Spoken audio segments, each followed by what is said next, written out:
Bestsellers unveiled at NK News Shop. Step out in style with our top-selling apparel from the NK News Shop. Fly high with the Air Cordial T-shirt, celebrating DPRK's golden era of aviation in vintage airline chic. Explore the stars with our Nada hoodie, inspired by North Korea's answer to NASA.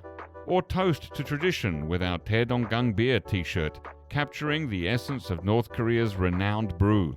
Each design is a conversation starter. Find yours at shop.nknews.org. Again, that's shop.nknews.org.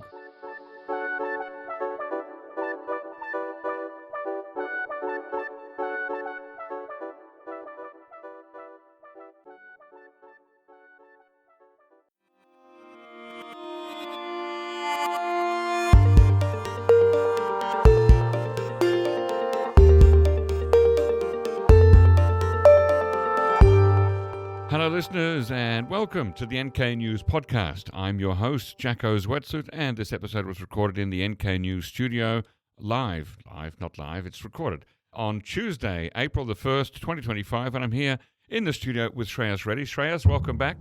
Thank you for having me. Sorry about the noise there, folks. I've just hit my own microphone stand, a big no-no in the podcast industry. Shreyas, I understand that BTS are signed on to building a bridge between Russia and North Korea. Is that correct? That's right, and it's not an April Fool's Day joke.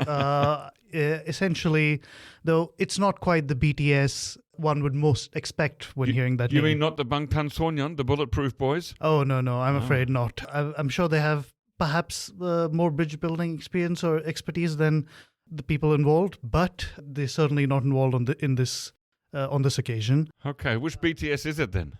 So essentially, it is perhaps that is something that we'll have to come to a little while. But essentially, the story is Yes.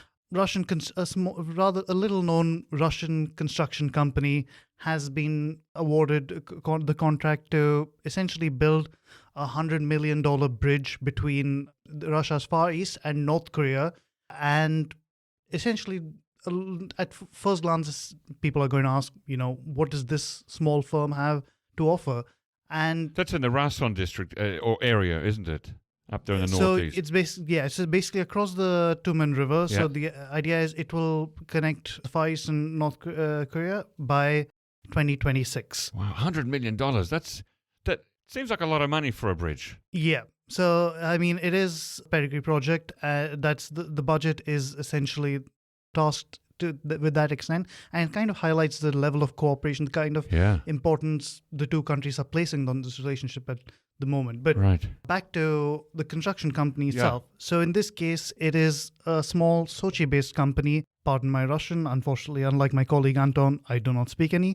But the company's name is Tonal Yustroy, probably butchering that pronunciation, and it's been tasked with designing and carrying out the construction of the bridge. But further investigation into this company reveals that this company, which has just 4 employees, honestly, it's had a lot of financial losses as well. But when you dig into it, you find that it has ties to Chechen business mogul Ruslan Baysarov, who is seen as a close confidant of Chechenya's leader Ramzan Kadyrov. Right. And so that's where fundamentally it seems that a lot of this came from. It seems that as with many things, you might think, where is this going? Is it a case of subterfuge? They just created a fake contract for nothing. A front company to funnel money to Chechnya or something. But or even to North Korea, who knows? But to Chechnya. But no, in this case, it is fundamentally probably more down to a more standard issue, corruption.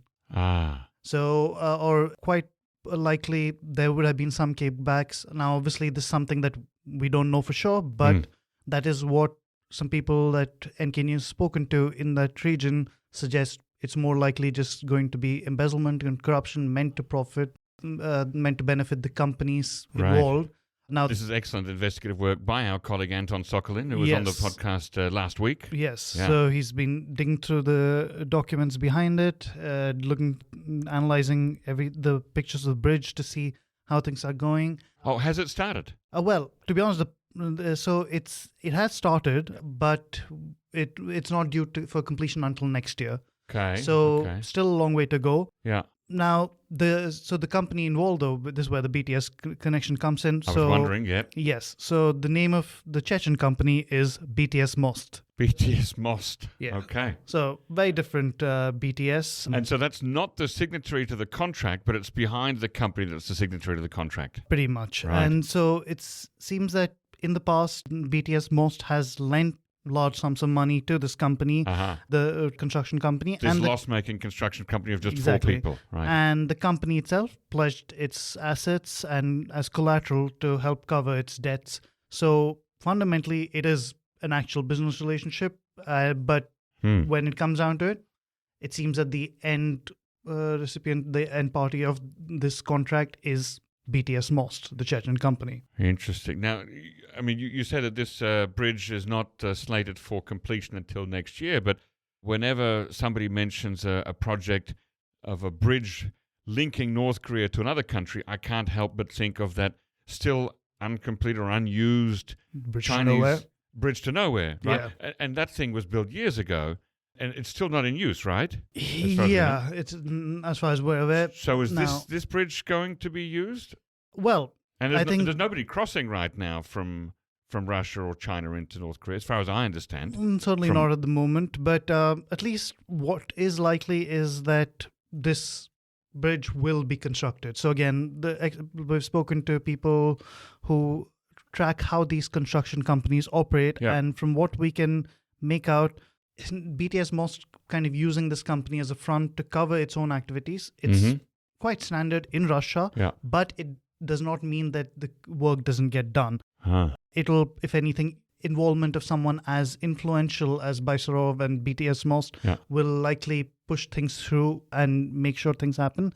Interesting. Now, that does not actually necessarily mean it'll get used afterwards, of course. That we'll have to see. And but if it does, though, it would be a sign of what we've been seeing the last couple of years, is increasing trade and communication between Russia and North Korea. Yeah, pretty much. That actually reminds me on the subject, just going back to what you asked earlier about has construction begun. According to Russia's ambassador to North Korea, Alexander Matsagora, he said last week that the countries haven't actually started full-scale construction yet, but it's been preparatory work so far. Right, you've got to prepare the ground, you've got to level it and dig holes and things. And they have construction crews and equipment. So, but it does seem, based on satellite imagery, that preparatory work has begun. So some land clearing has happened on both sides of the Tumen River. And now that the spring thaws are in, it's a good time to start that, because you don't want to be doing that sort of construction work in the winter. Yeah. Yeah. Okay. Wow, that's an interesting story. $100 million bridge to connect the far east of Russia with the northeast of North Korea. Let's see where that goes, where that takes us in the coming years. Thank you, Shreyas. Okay, what about the next story? Right. Well, other things perhaps a little closer to home for us here in Seoul. Yes. So, as many of our listeners will know, last year, South Korean Prime Minister Han Duck-soo he had been impeached earlier following President Yoon Suk-yeol, but he was impeached when he was acting president. Yes, as acting president.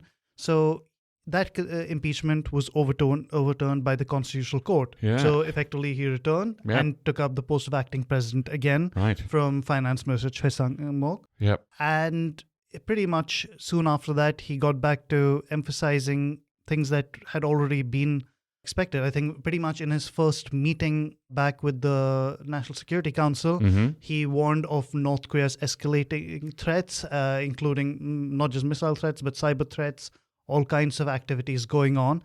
And then a few days later, so on Friday, when it was South Korea's commemorating the anniversary of essentially what was called the West Sea Defense Day ceremony. So the anniversary of a North Korean attack in targeting South Korea. The 15th anniversary of the sinking of the Chechen, was it? Yeah. Off the coast of Pyongyang. Yeah. And so for the last 10 years, they've been commemorating that anniversary as the West Sea Defense Day. So he essentially made it in his remarks again, reiterated that South Korea must respond immediately and overwhelmingly against any North Korean provocations, as he put it, particularly in the waters to the west of the Korean Peninsula. No, it's interesting. I mean, that sounds very much in line with now under impeachment President Yoon Suk-yeol. That's the sort of thing that he would say. Han Duck-soo himself as Prime Minister, and just looking at his political career, he's not a very political figure, right? He's an economist by training. He's worked for both parties in the past. He worked under President Roh Moo-hyun, I believe, and he served various governments in various capacities. So he's not the kind to come out and make hot-headed statements about North Korea normally. No, certainly he's far more moderate than Yoon Suk-yeol. In the following Yoon's impeachment, certainly many in his cabinet, including Han Duck-soo, did start taking a more anti-North stance than in the past. But at the same time, it perhaps must be mentioned that it has been nowhere near the level of the Yoon Suk-yeol administration. Now, partly that might be the fact that they were cognizant of just how extreme that rhetoric had been and its links to the martial law declaration. Well, that's right. Yeah. But at the same time, some of them have also seen it as a case of, if we want to be able to maintain our control over the government, over this direction, we need to still follow that line as much as we can without going to the same extremes. So that rhetoric of North Korean threats, we need to be able to deal with them. That has certainly continued. I would say perhaps it's in even Choi Sang-mok, who is even more moderate, if anything, when he took over as acting president after Han Duck-soo's impeachment. In his first speech, he took a slightly lesser tone, like not as strong. He went with warning about potential provocations, about possible provocations by North Korea. At that time, it was more a warning that, given the way in the wake of several resignations and suspensions in the military structure in South Korea, as well as the security leadership here, North Korea could take advantage. So he didn't go to the extent of saying North Korea is definitely still continuing with these threats. Han Duck-soo, though, on his way back in, was very much keen to emphasize that. Did he give any specifics about these provocations coming up? Well, not particularly, but he did warn that there could be provocations in the disputed waters around the Yellow Sea or the West Sea, as we put it. So this is something that also echoes the concerns, including some that alleged conspiracy theories that and alleged reports that South Korea was trying to even provoke a conflict in around the northern limit line separating the two Koreas. Now, he's not going that far, but he's certainly warning that North Korea could do it. Interesting. And we have, in about 2 weeks' time, on the 16th of April, we've got the birthday of Kim Il-sung, the what used to be called the Day of the Sun. Not sure if that's on the calendar anymore, but anyway, we'll see if there's any provocative events around that period. Yes, but first, before that, this Sunday, we've got the Pyongyang Marathon, first time since 2019. That's right, and that's the marathon that's always held a week or a few days before the birthday of Kim Il-sung, so it's all part of that sort of spring celebratory period. And our friends over there at Koryo Tours are bringing some people in for that first marathon.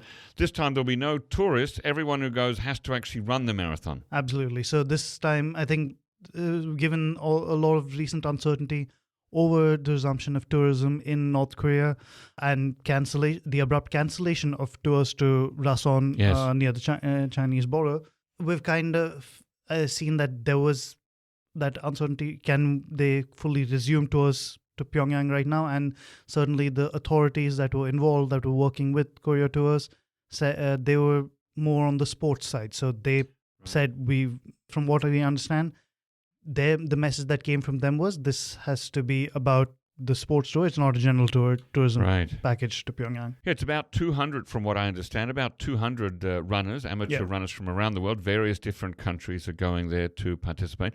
It will be certainly interesting to see if any of them are able to film while running, perhaps with a GoPro or something, while running through the streets of Pyongyang. And we'll be scouring the social media looking for any footage coming out after the marathon. Yeah, will definitely be interesting to see. Yeah, because as you say, it's the first time since 2019. I was there for that marathon.